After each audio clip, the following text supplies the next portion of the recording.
Iya, terima kasih. Hidup bro! Hidup bro! Hidup bro! Assalamualaikum warahmatullahi wabarakatuh. Salam sejahtera, Om Swastiastu, salam kebajikan, namo buddhaya, rahayu, rahayu, rahayu. Yang terhormat dan saya banggakan semuanya di ruangan ini tanpa kecuali. Di sini saya bahagia, bangga, campur aduk gak karu-karuan. Kalaupun saya meninggal hari ini tuh ikhlas teralala. Asik. Artinya saya selalu siap mewakafkan diri saya dalam situasi apapun. Ini semuanya yang kumpul ini pemimpin-pemimpin dari yang konfederasi, Bang Timbul dan kawan-kawan. Dari yang federasi ada Bang Arif, ada Bang Dedi dan lainnya. Dari yang DPC, DPD, PUK, PK, PTP, PSP, pemimpin-pemimpin gerakan buruh semuanya. Tapi kita baru bisa menyumbangkan yang namanya serikat pemimpin. Ya. Maka di ruangan inilah tanggung jawab dibutuhkan untuk dibuktikan bahwa kita bukan serikat pemimpin buruh, tapi kita adalah serikat buruh sejati. Jadi kalau tadi Bang Jumur menyampaikan tidak usah mogok total 100%, tapi libur masa 91%. Jadi masalah kita ini kadang-kadang mau mogok, mau aksi, itu kawan kita, anggota kita tuh nanya, Pak dibayar apa enggak ini kita? Masya Allah. Yang mau kita rebut rampasan perang itu miliaran, triliunan. Mangkir sehari berapa harganya? Berapa sehari kita dibayar? 125.000. Itu yang sudah masa kerja 17 tahun ya. Aduh, pesangon dirampas. Kita bandingkan, kita libur 2 hari dengan kita ambil lagi hak pesangon yang kemarin dirampas sampai 30% itu. Mana yang kita pilih? Hari ini kawan-kawan, 3 omnibus law sudah lahir. Cipta Kerja, P2SK, yang terakhir baru kemarin Maret itu, namanya Undang-Undang Kesehatan. Nomornya saya lupa. Undang-undang kesehatan. Saking banyaknya undang-undang kita ini nanti. Ini belum hafal sudah ada undang-undang baru lagi. Yang satu lagi belum dibaca, udah baru lagi. Makanya kalau ditanya, omnibus law yang ditolak apanya? Yang ditolak pokoknya omnibus law aja itu. Udah nggak usah pusing-pusing, yang penting gerak dulu. Karena 3 omnibus law itu terus bagaimana merampas hak kita. Kita terasa nih, teman-teman begitu pensiun yang tadinya nggak paham tentang masalah aksi dan demonstrasi dan sebagainya, dia paham ketika DPLK pensiunnya itu dipotong 30%. Mungkin di ruangan ini ada yang alami. Betul? Iya, karena konsepnya memang sekitar itu. Hitung-hitung 30% itu ternyata sampai 60-an juta. Dari 200 sekian juta DPLK yang sudah dikumpulkan 41 tahun itu. Jadi masa kerja kita ini 41 tahun.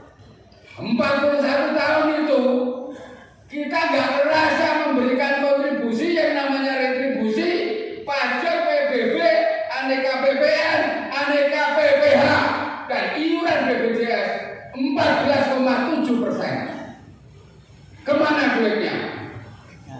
Nah, begitu di PHK kalau ribut masalah sama. Begitu sakit ribut kartu BPJS. Begitu meninggal ribut ini lunas apa enggak iuran BPJS.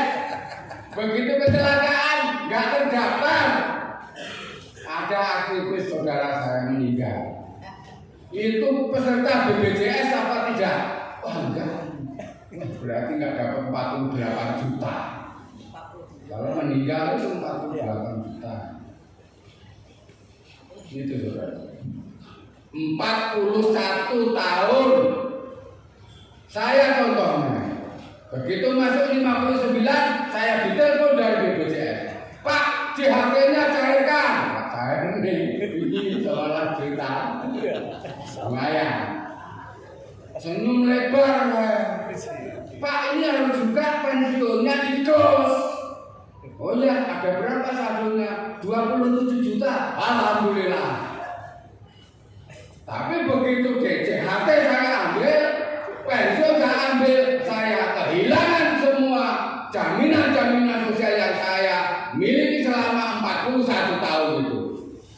Bayangin, sakit enggak? Senyum dapat JHT, senyum saya dapat jaminan pensiun, tapi ketika saya mati, saya tinggal ngandelin baskomnya tetangga. Ketika saya sakit, tinggal saya nanti meres anak saya atau jual kebun itu untuk berobat. Dan saya masih aktif kemana kesana kemari. Ketika saya kecelakaan, tinggal nanti saya nunggu teman-teman jenguk itu mau nyumbang apa enggak untuk biaya perawatan saya. Ini dialami oleh alam kita semua ini.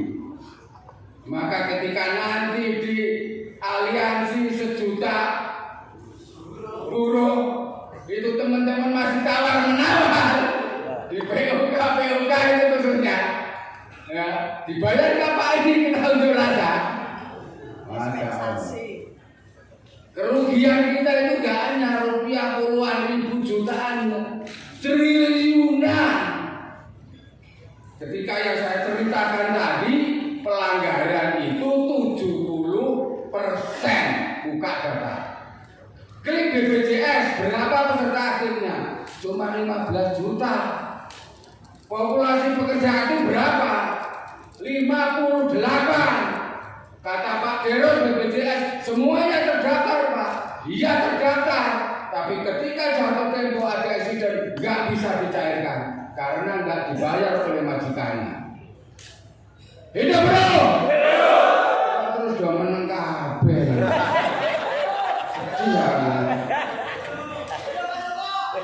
Maka ini harus satu-satunya yang harus dikonserkan, dituntut setelah dicabutnya nanti Omnibus Law.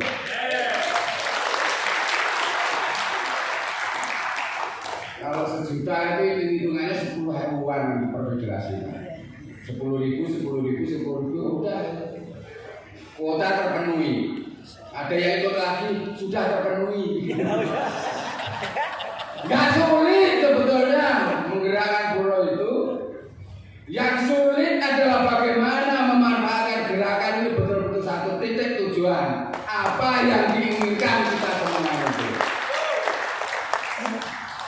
Job security itu kepastian kerja. Di mana-mana itu PKWT. Jelas PKWT itu malpraktek, itu melanggar undang-undang. Aparat penegak hukum, pejabat, bahkan sampai ke presiden, gubernur, bupati, DPR, itu sepertinya harus tidak mendengar sama sekali. Apa bahayanya PKWT? Kelihatannya sederhana, Mas. Bapak-bapak, ibu-ibu, kawan-kawan. Kelihatan sederhana. Bersyukur Mas kerja walaupun cuma 6 bulan. Habis kontrak itu berarti habis gajinya. Kehilangan pekerjaan berarti kehilangan penghasilan. Kehilangan penghasilan maka muncul risiko sosial. Apa? Beras nggak ada. Udah beras nggak punya, sakit, ada tagihan SPP, macam-macam. Belum tagihan yang mingguan. PKWT itu harus segera. Itu malpraktek di dunia manufaktur, perkebunan, pertambangan, pabrik-pabrik. Tunjukkan mana yang namanya pekerjaan tertentu. Mana Cabang apakah tertentu? Apakah di setiap persetaria umum itu tertentu waktunya? Begedes pokoknya mah kalau Begedes. Tunjukkan. Enggak ada. Semua jangannya panjang terus menerus, tidak ada orang bikin perusahaan pabrik itu untuk Senin Kemis itu enggak ada. Jangka waktunya dalam jangka waktu tidak bisa. Kemudian yang kedua adalah income security. Maka dengan ketidakpastian pekerjaan itu tidak ada lagi kepastian penghasilan. Padahal kita selama bertahun-tahun membayar aneka PBB, aneka PPN, aneka PPN. Oh sekarang kan ada JKP, jaminan kehilangan pekerjaan. Itu kalau standar ILO 102 itu jaminan pengangguran. Tapi dibuatnya di Indonesia ini JKP jadi jaminan karpe dewe-dewe. Ayo cairkan kalau mencair. Ngentol itu nggak bisa cair. Kamu harus sempit dulu.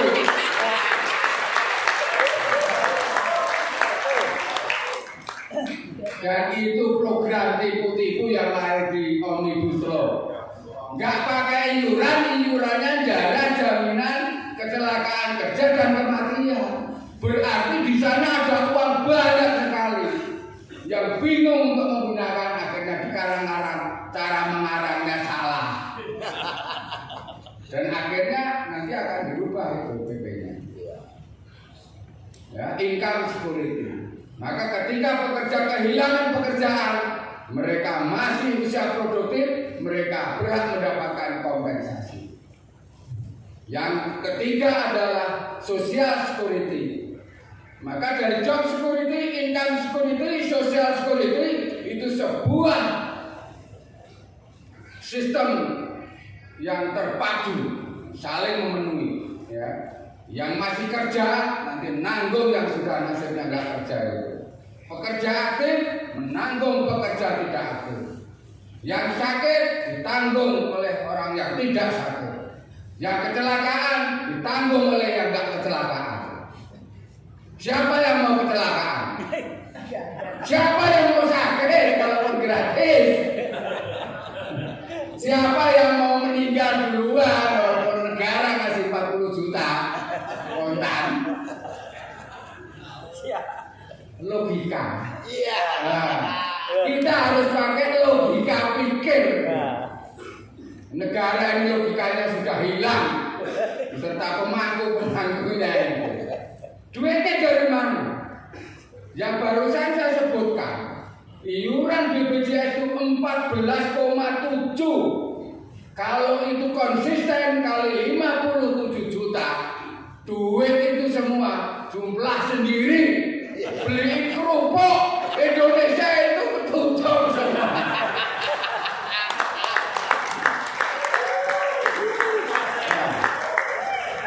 PPN, pajak pertambahan nilai, jualan pajak 11%, beli 11%, nguntal ya, badok, makan. Ayo cek itu bilnya hotel. Mungkin lebih dari 11% karena penambahan retribusi Pemda. PBB nambah teras itu tambah. Besok orang kecamatan lewat, PBB-nya sudah diurus belum? Iya. Terus PPH, pajak pertambahan penghasilan. Makin hadiahmu gede, makin pajaknya gede. Makin THR-mu gede, makin pajakmu gede, pesangonmu juga dipajaki gede.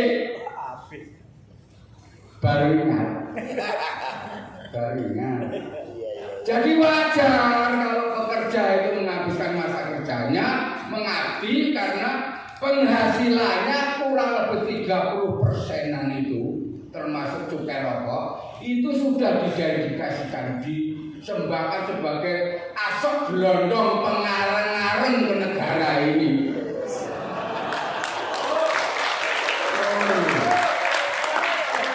Nah, kita ini cuma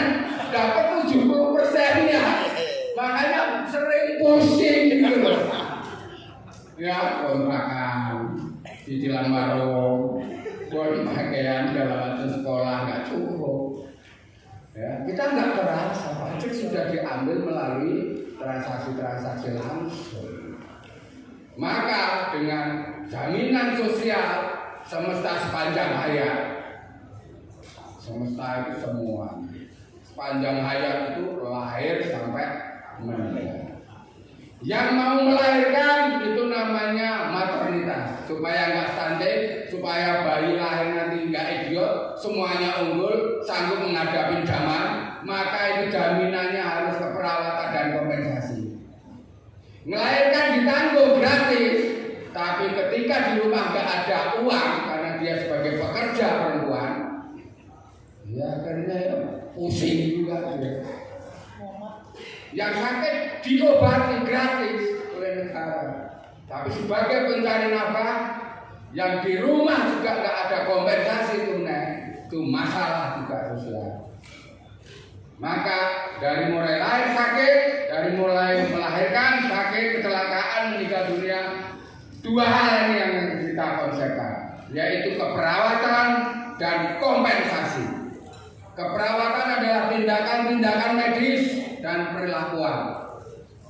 Kompensasi adalah hitungan-hitungan yang layak. Berapa dia mendapatkan tunai ketika nggak bekerja, ketika kehilangan pekerjaan. Kira-kira begitu kawan-kawan. Maka dengan semangat aliansi 1 juta buruh yang pada berkonsolidasi, walaupun saya telat Pak Nur. Udah konsolidasi kamu kasih hari ini. Semalam itu karena habis kumpul, Pak Mo itu nggak konsolidasi. Oh iya, bahkan ya.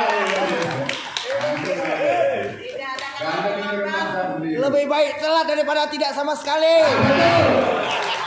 Nah, daripada bergedes. Daripada cium tangan. Ya.